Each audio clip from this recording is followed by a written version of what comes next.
بسم اللہ الرحمن الرحیم۔ حکایت دوم، دوسرا قصہ۔ یکی از ملوک خراسان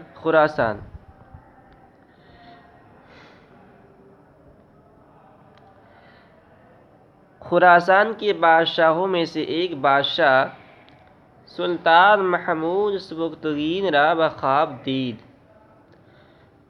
سبکتگین کے بیٹے سلطان محمود کو خواب میں دیکھا۔ تو سبکتگین یہ سلطان محمود غزنوی کے والد صاحب کا نام ہے، باپ کا نام ہے۔ تو ایک خراسان کا ایک بادشاہ نے سلطان محمود غزنوی کو خواب میں دیکھا۔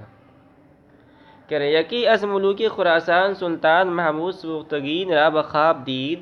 خراسان کے بادشاہوں میں سے ایک بادشاہ نے سبکتگین کے بیٹے سلطان محمود کو خواب میں دیکھا کہ جملہ وجود او ریختہ بود، کہ اس کے جسم کے سارے حصے بکھر گئے تھے۔ یعنی اس کے جسم کے سارے، آدمی جب مر جاتا ہے اور قبر میں دفن کر دیا جاتا ہے تو کیا ہوتا ہے، اس کے جسم کے سارے حصے آہستہ آہستہ گل جاتے ہیں، ریزے ریزے ہو جاتے ہیں۔ تو اس نے دیکھا کہ ان کے جسم کے، سلطان محمود غزنوی کے جسم کے سارے حصے ریزے ریزے ہو گئے ہیں، وہ خاک شدہ اور مٹی میں مل گئے ہیں، مگر چشمہ نش، تو یہ چشم کی جمع چشمہ اور شین ضمیر ہے، مگر چشمہ نس، مگر اس کی آنکھیں کہ ہم چنا در چشم خانہ ہمی گیرد،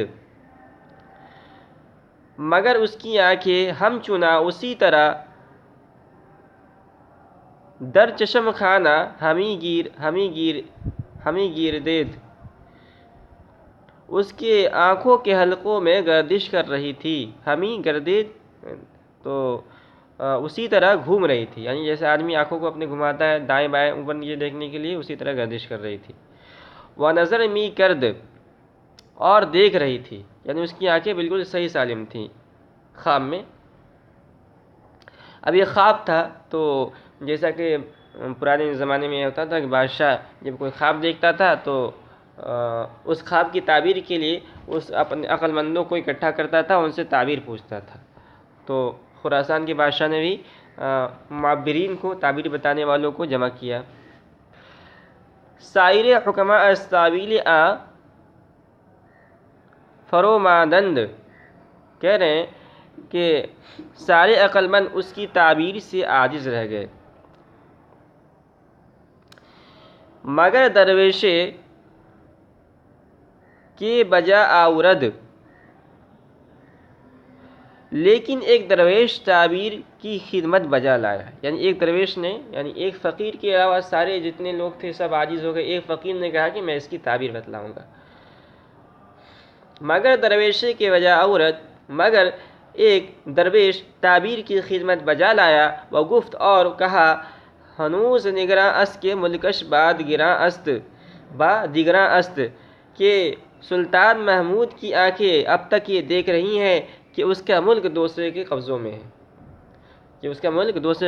ہے، تو اس کے جسم کے سارے حصے اگرچہ ریزے ریزے ہو گئے، اس کی آنکھیں ابھی دیکھ رہی ہے، ٹھیک ٹھاک ہے، صحیح سالم ہے۔ اس خواب کی تعبیر یہ ہے کہ سلطان محمود غزنوی مر چکا ہے، لیکن ابھی بھی اس کی آنکھیں دیکھ رہی ہیں کہ میرا ملک کسی دوسرے کے قبضے میں ہے۔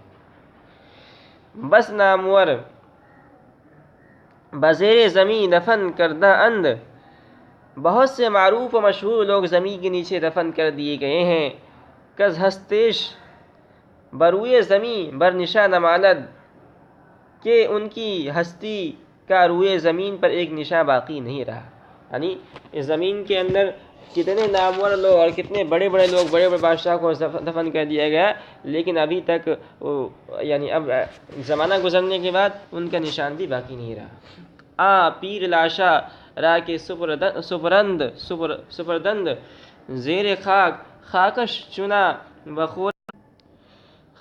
چنا بخورد کزو استخوا نماند، مٹی نے اس کو ایسا کھایا کہ اس کی ہڈی بھی باقی نہ رہی۔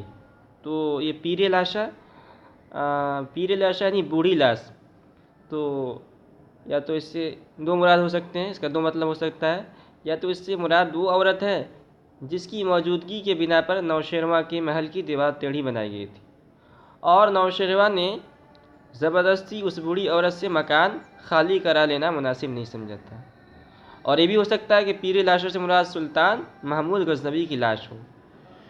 تو کہہ رہے ہیں زندہ اس نام فروخ نوشیروان بعدل، نوشیروان بادشاہ کا مبارک نام، فروخ مبارک، نوشیروان بادشاہ کا مبارک نام انصاف کی وجہ سے زندہ ہے، گرچہ بسے گزشت کہ نوشیروان نماند، اگرچہ مدت گزر گئی کہ نوشیروان نہیں رہا۔ خیر کن اے فلاں و غنیمت شمار عمر، اے فلاں کوئی نیکی کر، و غنیمت شمار عمر، اور عمر کو غنیمت شمار کر، زاں پیشتر کے بانگ بر آید فلاں نماند، اس سے پہلے کہ آواز آئے کہ فلاں نہیں رہا۔ تو اس اشعار کے اندر شیخ سعدی نے یہی سمجھایا ہے، اور یہ اس حکایت کے اندر اس قصے سے یہی سبق ملتا ہے کہ یہ دنیا فانی ہے، کسی کو یہاں ہمیشہ رہنا نہیں ہے، لہذا چند روزہ زندگی میں اچھے امور اور نیکی کے کام کر لینے چاہیے، اس لیے کہ جب آدمی کے جسم سے روح نکلے گا تو اعمال کا سلسلہ منقطع ہو جائے گا، لہذا جتنا ہو سکے مرنے سے پہلے نیک کام کر لینا چاہیے۔